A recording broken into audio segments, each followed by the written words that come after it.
ദൈവനാമത്തിന് മഹത്വമുണ്ടാകട്ടെ. ദൈവപുത്രന്റെ ജനനവും കന്യകയുടെ പ്രത്യേകതയും.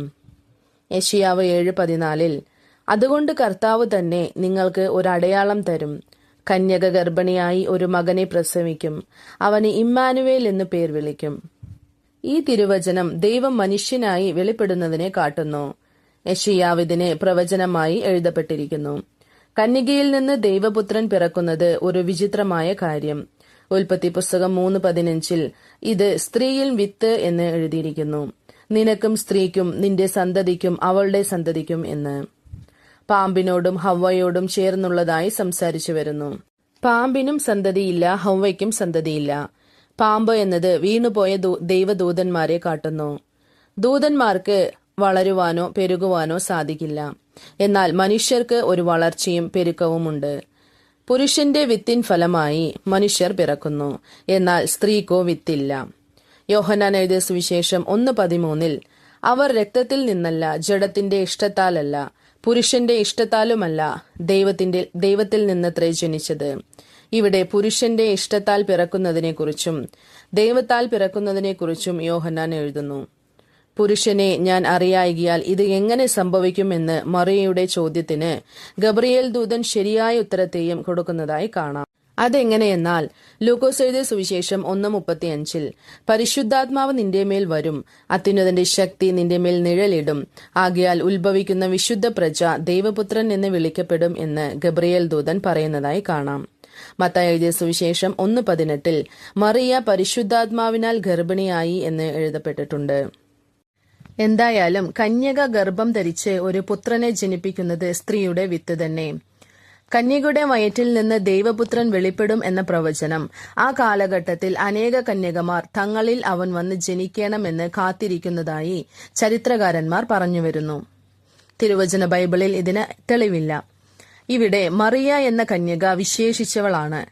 സ്ത്രീകളിൽ നീ അനുഗ്രഹിക്കപ്പെട്ടവൾ എന്ന് ലൂക്കോസ് എഴുതിയ സുവിശേഷം 1:28 എഴുതിയിട്ടുണ്ട്. അവൾ കൃപ ലഭിച്ചവൾ. നീ ഗർഭം ധരിച്ച് ഒരു മകനെ പ്രസവിക്കും, അവന് യേശു എന്ന് പേർ വിളിക്കണമെന്ന് ഗബ്രിയേൽ മറിയയോട് പറയുന്നു. യെശയ്യാവ് ഇമ്മാനുവേൽ എന്ന് പേരിടണം എന്ന് എഴുതിയിരിക്കുന്നു. ഇമ്മാനുവേൽ, മശീഹ, ക്രിസ്തു എന്ന പേരുകൾ യഹൂദന്മാരുടെ പ്രതീക്ഷയാണ്. മേൽപ്പറഞ്ഞ പേരിൽ അവർ വെളിപ്പെടാതെ യേശു എന്ന പേരിൽ അവൻ വെളിപ്പെട്ടു. ലൂക്കോസ് എഴുതിയ സുവിശേഷം 1:21 യേശു എന്ന് പേരിടണം എന്ന് യോസേഫിന് ഗബ്രിയേൽ ദൂതൻ പറയുന്നു. യേശു എന്ന പേരിട്ടതായി മത്തായി എഴുതിയ സുവിശേഷം 1:25 എഴുതിയിട്ടുണ്ട്. എന്തായാലും ദൈവപുത്രൻ മനുഷ്യനായി വന്ന കാലഘട്ടത്തിലെ ഈ പേര് ഒരു പ്രശ്നമായി അവരുടെ ഇടയിൽ തന്നെ എല്ലാവരും മുട്ടിമോതിക്കൊണ്ടിരിക്കുന്നു. അവർ ദാവീദിന്റെ നാടായ ബെത്ലഹേമിൽ ജനിച്ച ജനനം വെളിപ്രകാരമായി തെളിവില്ലാതെ പോയി. 1 തിമോത്തി 3:16 അവൻ ജഡത്തിൽ വെളിപ്പെട്ടു, ആത്മാവിൽ നീതീകരിക്കപ്പെട്ടു, ദൂതന്മാർക്ക് പ്രത്യക്ഷനായി, ജാതികളുടെ ഇടയിൽ പ്രസംഗിക്കപ്പെട്ടു, ലോകത്തിൽ വിശ്വസിക്കപ്പെട്ടു, തേജസ്സിൽ എടുക്കപ്പെട്ടു എന്ന് എഴുതപ്പെട്ടിട്ടുണ്ട്. ദൈവപുത്രനെ പ്രസവിക്കുന്ന ഭാഗ്യം മറിയയ്ക്കുള്ളതാണ്. ഗബ്രിയേൽ ദൂതൻ മറിയയുടെ അടുത്ത് ദൈവപുത്രന്റെ ജനനത്തെക്കുറിച്ച് സംസാരിക്കുന്നത് ലൂക്കോസ് എഴുതിയ സുവിശേഷം 1:28 നിന്ന് 38 വചനം വരയ്ക്കും നമുക്ക് കാണാം. മറിയ ഇതിനെ അങ്ങനെ തന്നെ അനുസരിച്ചത് മാത്രമല്ല, ഗബ്രിയേൽ ദൂതനോട് ഒരു ചോദ്യവും ചോദിക്കുന്നു. ഇത് എങ്ങനെ സംഭവിക്കും എന്ന ചോദ്യം. ദൈവം തന്റെ സത്യങ്ങളെ, ഉണ്മകളെയെല്ലാം ദൈവത്തിന്റെ സുവിശേഷ വേലക്കാർ മൂല്യമായി പറയുന്നത് നാം കേൾക്കുമ്പോൾ ഈ മറിയെ പോലെ നാം അതിനെ തെളിവുപെടുത്തണം. അനേക സത്യങ്ങളെ കേട്ടുകൊണ്ടിരിക്കുന്ന നാം അതിനെ തെളിവുപെടുത്തണം എന്നത് മറിയ ഒരു മാതൃക. തെളിഞ്ഞ ബുദ്ധി എന്നത് ക്രിസ്ത്യാനികളുടെ ഒരു അടിസ്ഥാനമാണ്. 1 പത്രോസ് എഴുതിയ ലേഖനം 1:13 നമുക്കിതിനെ കാണാം. ആകയാൽ നിങ്ങളുടെ മനസ്സ് ഉറപ്പിച്ച് നിർമ്മതരായി യേശുക്രിസ്തുവിന്റെ പ്രത്യക്ഷതയിങ്കൽ നിങ്ങൾക്ക് വരുവാനുള്ള കൃപയിൽ പൂർണ്ണ പ്രത്യാശ വെച്ചുകൊള്ളുവിൻ. ദൈവപുത്രന്റെ ജനനത്തെക്കുറിച്ച് മറിയ തന്നെ തെളിവുപെടുത്തിയാലും മറ്റുള്ളവരുടെ കാഴ്ചയിൽ അവളെക്കുറിച്ച് എന്താണ് വിചാരിക്കുന്നത് എന്നൊന്നും അവൾ ലേശം പോലും ഭയപ്പെടാതെ ഞാൻ ദൈവത്തിന് അടിമയായിരിക്കുന്നു എന്ന് തന്നെ സമർപ്പിക്കുന്നു. അടിമ എന്നത് പൂർണ്ണമായും സമർപ്പിച്ചതിന്റെ ഒരു ജീവിതം. അടിമയ്ക്ക് ഒരു ന്യായവുമില്ല. നിന്ദകൾ, അപമാനങ്ങൾ എന്ത് വന്നാലും നമ്മളെ പൂർണ്ണമായും അടിമയായി സമർപ്പിക്കുന്നതാണ് നാം മറിയയുടെ ജീവിതത്തിൽ നിന്ന് പഠിച്ച മേന്മയായിട്ടുള്ള പാഠം. മറിയ തന്റെ ജനത്തോട് ചേർന്ന് എലീശബത്തിനെ വന്ദിച്ചു.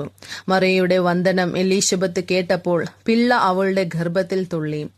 ഇവിടെ പരിശുദ്ധാത്മാവ് നിറഞ്ഞ എലീശബത്ത് മറിയയെയും വന്ദനം ചെയ്തതായി നമുക്ക് കാണാം. എലീശബത്തിന്റെ വന്ദനം കേട്ട മറിയ കർത്താവിനെ മഹിമപ്പെടുത്തി അനേക സത്യങ്ങളെ പറഞ്ഞതായി ലൂക്കോസ് എഴുതിയ സുവിശേഷം 1:46 നിന്ന് തുടർച്ചയായ വചനങ്ങളിൽ നമുക്ക് കാണാം. മറിയ ഏറെക്കുറെ 3 മാസം എലീശബത്തിന്റെ കൂടെ താമസിച്ച് അവളെ സഹായിച്ചതായി ലൂക്കോസ് എഴുതിയ സുവിശേഷം 1:56 പറയുന്നു. സ്ത്രീയിൻ സന്തതിയായി ദൈവപുത്രനെ ജനനം കൊടുത്ത മറിയ, ഗബ്രിയേൽ ദൂതന്റെ വാക്കുകളെ കേട്ട് തന്നെ തെളിവുപെടുത്തിയ മറിയ, നിന്ദകൾ അപമാനങ്ങൾ എന്തു വന്നാലും ഭയപ്പെടാതെ തന്നെ അടിമയായി സമർപ്പിച്ച മറിയ, എലീശബത്തിനെ വന്ദിച്ച മറിയ, എലീശബത്തിന്റെ വന്ദനത്തെ കേട്ട് ദൈവത്തെ മഹിമപ്പെടുത്തിയ മറിയ, സ്നാപക യോഹന്നാന്റെ ജനനം വരയ്ക്കും 3 മാസം എലീശബത്തിനോടുകൂടെ താമസിച്ച് സഹായം ചെയ്ത മറിയ, മേൽപ്പറഞ്ഞ അനുഭവമുള്ള മറിയയുടെ ഇടത്തിൽ ദൈവപുത്രൻ വെളിപ്പെട്ടു. ദൈവപുത്രൻ 30 വർഷങ്ങൾ മാതാപിതാക്കളോടും ന്യായപ്രമാണത്തിലുള്ള എല്ലാ നിയമങ്ങളെയും തന്റെ മാംസമായ ശരീരത്തിൽ ന്യായപ്രമാണത്തെ നിറവേറ്റി. മത്തായി എഴുതിയ സുവിശേഷം 5:17 ന്യായപ്രമാണത്തെയോ പ്രവാചകന്മാരെയോ നീക്കേണ്ടതിന് വന്നോ എന്ന് നിരൂപിക്കരുത്, നീക്കുവാനല്ല നിവർത്തിപ്പാനത്രേ ഞാൻ വന്നത് എന്ന് എഴുതിയിട്ടുണ്ട്. യേശുക്രിസ്തുവിന്റെ 3.5 വർഷ സുവിശേഷ പ്രസംഗത്തിന്റെ ശുശ്രൂഷയിൽ തുടക്കം കാനാവൂരിലെ കല്യാണ വീടായിരുന്നു. ശുശ്രൂഷയുടെ അവസാനം കാൽവറി ക്രൂശിലെ മരണമായിരുന്നു. അവൻ നിങ്ങളോട് എന്തെങ്കിലും കൽപ്പിച്ചാൽ അത് ചെയ്യുവിൻ എന്ന് മറിയ പറഞ്ഞതിന്റെ അർത്ഥം യേശുവിനെ മറിയ അറിമുഖപ്പെടുത്തുന്നതായും അടയാളപ്പെടുത്തുന്നതായും നമുക്ക് കാണാം. കാനാവൂരിലെ കല്യാണ വീട്ടിൽ യേശുവിനെ ക്ഷണിക്കുന്നു. പക്ഷേ അവൻ കൽപ്പിച്ചാൽ അത് ചെയ്യുവിൻ എന്ന് പറയുന്നത് മറിയയാണ്. യേശുവിനെ എല്ലാവർക്കും അറിമുഖപ്പെടുത്തുന്നത് നമ്മുടെ കടമയാണ്. മത്തായി എഴുതിയ സുവിശേഷം 17:5 ഇവൻ എന്റെ പ്രിയപുത്രൻ, ഇവങ്കൽ ഞാൻ പ്രസാദിക്കുന്നു, ഇവന് ചെവി കൊടുക്കുവിൻ എന്ന ശബ്ദത്തെ പത്രോസ്, യോഹന്നാൻ, യാക്കോബ് എന്ന 3 പേരും കേട്ടു. ഇവന് ചെവി കൊടുക്കുവിൻ എന്നത് ഇവർ എന്താണോ പറയുന്നത് അത് അങ്ങനെ തന്നെ ചെയ്യുവിൻ എന്നതാണ്. ഇതാണ് കാനാവൂർ കല്യാണ വീട്ടിൽ മറിയെക്കുറിച്ച് നമുക്ക് അറിയാൻ പറ്റിയ സത്യങ്ങൾ. കാനാവൂർ കല്യാണ വീട്ടിൽ യേശു തന്റെ അമ്മയെ സ്ത്രീയെ എന്ന് വിളിക്കുന്നു.